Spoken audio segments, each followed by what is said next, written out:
Hello, and welcome back to my channel. Today, we're going to explore the inevitable comparisons between what most people in the gamesphere will be making regarding the impending release of Bethesda's new space RPG, Starfield. Inevitably, whether accurate or not, the two immediate comparisons most people lead to are Star Citizen and No Man's Sky.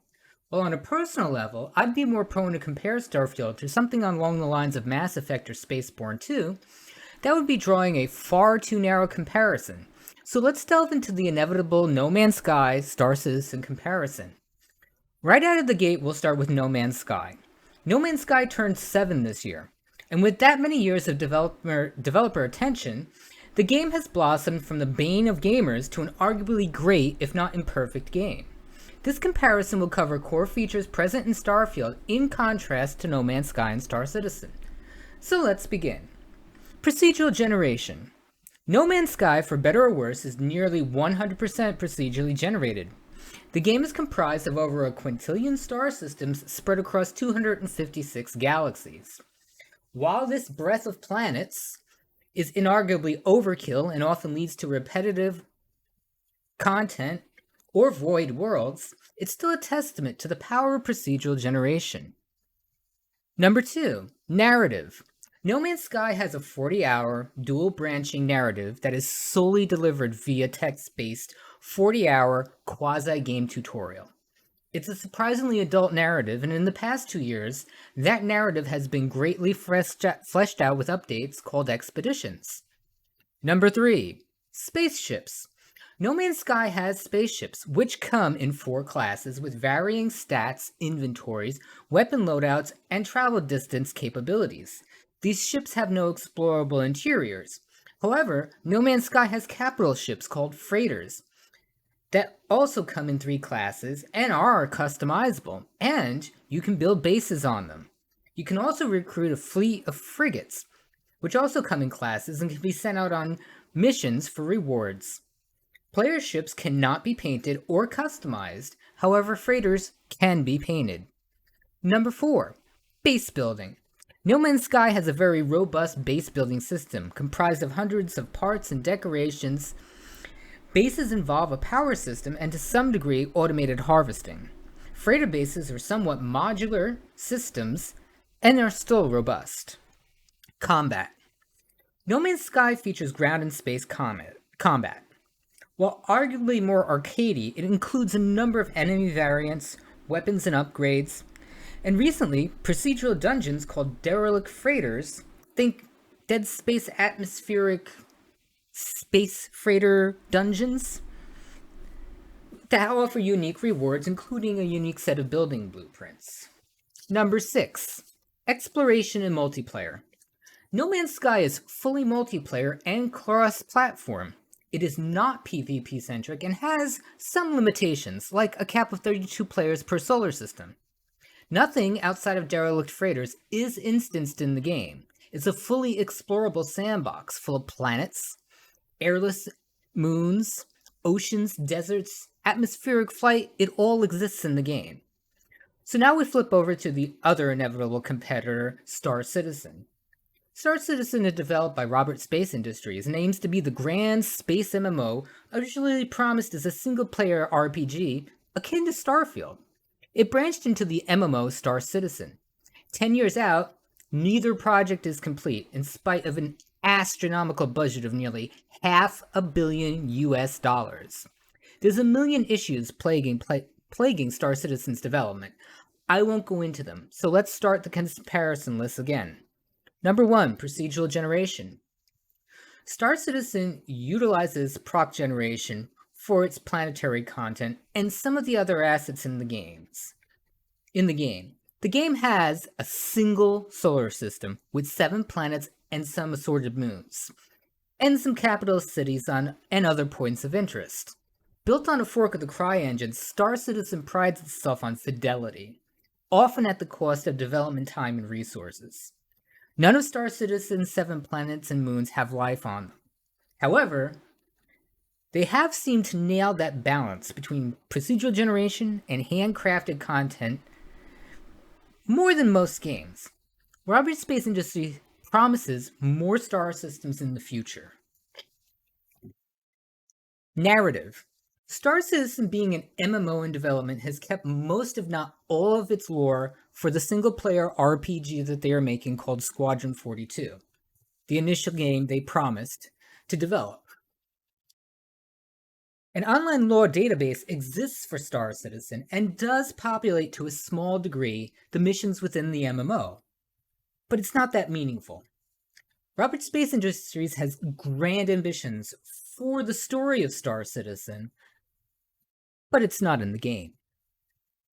Number 3, spaceships. Star Citizen, for better or worse, sells ships as a fundraising mechanism.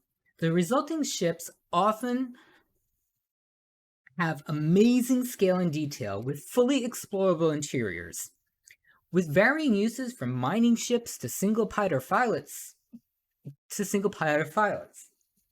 However, with well over 100 designed and concept ships, how Rocket Space Industries plans to balance their roles, classes, and actual customization seems to be in a constant state of flux, leading to recurring redesigns. A promised hex-based paint system for ships fell away to a skin-based one. There is a component system for weapons and a promised modular customization system for starships, which again has not seen the light of day in-game. Number 4, base building. 10 years in, Star Citizen has no player-built settlements of any kind.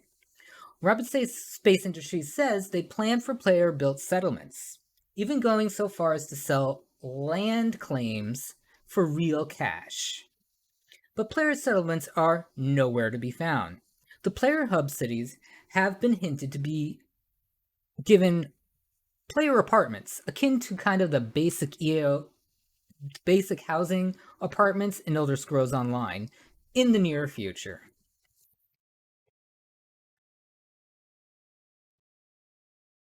Number 5, combat. Being built on CryEngine, Star Citizen has a very engaging and realistic combat system for both ships and on the ground. A full upgrade system for both ships and player weapons is a work in progress. Zero-G combat and EVA gameplay exists. NPC combat at encampments on planets, between ships, in space, and on space stations can be incredibly engaging and a hell of a lot of fun. And it's also one of the rare places where Star Citizen shines above most space games. Number 6, exploration and multiplayer. Star Citizen is a PC-only, fully multiplayer MMO.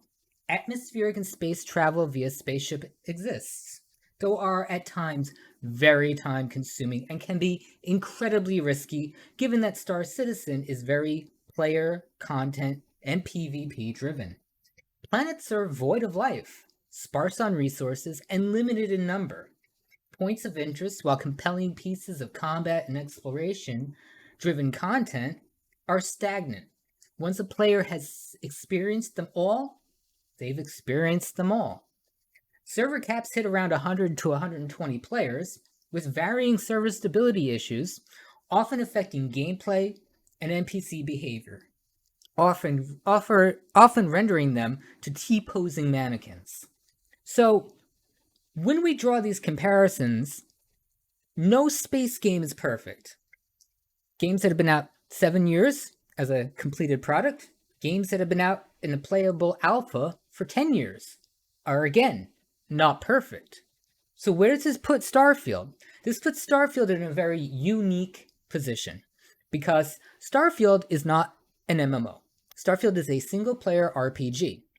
Oddly enough, the way No Man's Sky started its development.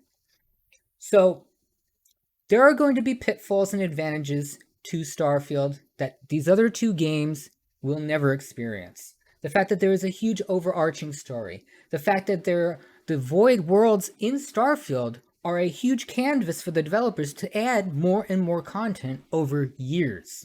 And Starfield will be moddable. So modders, as we have seen with Skyrim, as we have seen with Fallout, as we have seen with No Man's Sky, can do amazing things. Not only pulling from existing sci-fi franchises, but just incredibly improving the mechanics of a game. Now, there's going to be the argument, well, modders shouldn't be responsible for fixing games. And I am not saying that.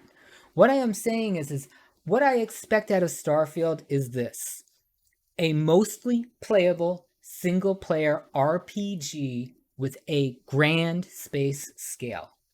If Bethesda can nail that out of the gate with a fairly stable launch, neither No Man's Sky nor Star Citizen will have delivered that on a consistent basis. What the future holds is up to Bethesda. So am I hyped for Starfield? Absolutely. Will that get me to stop playing my favorite space RPG / MMO, No Man's Sky? No, probably not. Because as a space gamer, I can enjoy a number of different games. So my advice to all of you out there, to everyone who is a frustrated Star Citizen player, to everyone who is a frustrated No Man's Sky player, try Starfield. Experience Starfield. See what it has to offer and understand the things that in the future, be it a No Man's Sky 2, or a finished Star Citizen, or a finished Squadron 42, what we have to look at in the future. Because inevitably, what Starfield brings to the game will influence other developers.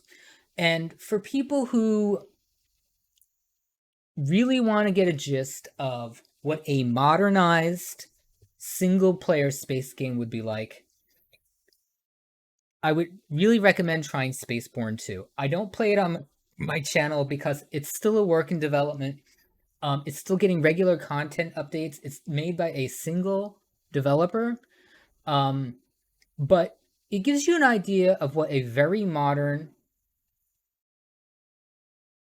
space RPG could be like with a moderate level of procedural generation. Again, it's based on Unreal 4. It's very playable for people with mid-range systems. And it gives you a peek into what you can do. Inevitably, developers of space games need to balance the idea of scope and fun. You can have a quintillion planets like No Man's Sky and be really bored, or have 100 planets full of handcrafted content like Starfield is going to have. Or you could have Star Citizen, which heavily relies on its players to create content while the developers are working on a promised game. So if you liked this comparison, you have any input, any comparisons that you would like to make, or recommendations for games that the community should play to try out, please leave your comments below, like and subscribe, and thank you so much for watching my channel.